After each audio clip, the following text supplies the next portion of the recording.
ஒரு கேள்வி கேட்கலாமா? இயேசு கைது செய்யப்படுவதற்கு முன் இருந்த அந்த இரவு, அவருக்கு உதவ வந்த தேவதூதர் யார் தெரியுமா?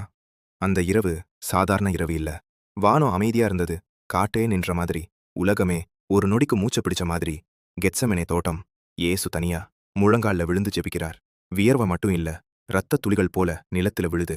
அது பயம்னு நினைக்காதீங்க. அது உலகத்தோட பாவம் முழுக்க அவர் மேல வந்த சுமை. அவர் வானத்த நோக்கி சொல்றார், பிதாவே, இந்த பாத்திரம் என்னை விட்டு நீங்கட்டும். ஆனா என் சித்தமல்ல, உம்முடைய சித்தமே நடக்கட்டும். அந்த நொடியில வானத்திலிருந்து ஒரு ஒளி. ஒரு தேவதூதர் இறங்கார். ஆனா கவனிங்க, அவர் யூதாச நிறுத்தல, படை நடத்தடுக்கல, சிலுவையை அகற்றல. அவர் வேற ஏதோ செய்ய வந்தார். அவர் இயேசுவின் அருகில் வந்து அவர ஆறுதல் அளிக்கிறார். அவருக்கு பலம் கொடுக்கிறார். தப்பிக்க அல்ல, தாங்கிக் கொள்ள. அதுக்கப்புறம் இயேசு எழுந்து நிற்கிறார். சிலுவையை நோக்கி நடந்தார். ஆனா அவர் ஒருபோதும் தனியா இல்ல. இதுல ஒரு ஆழமான உண்மை இருக்கு.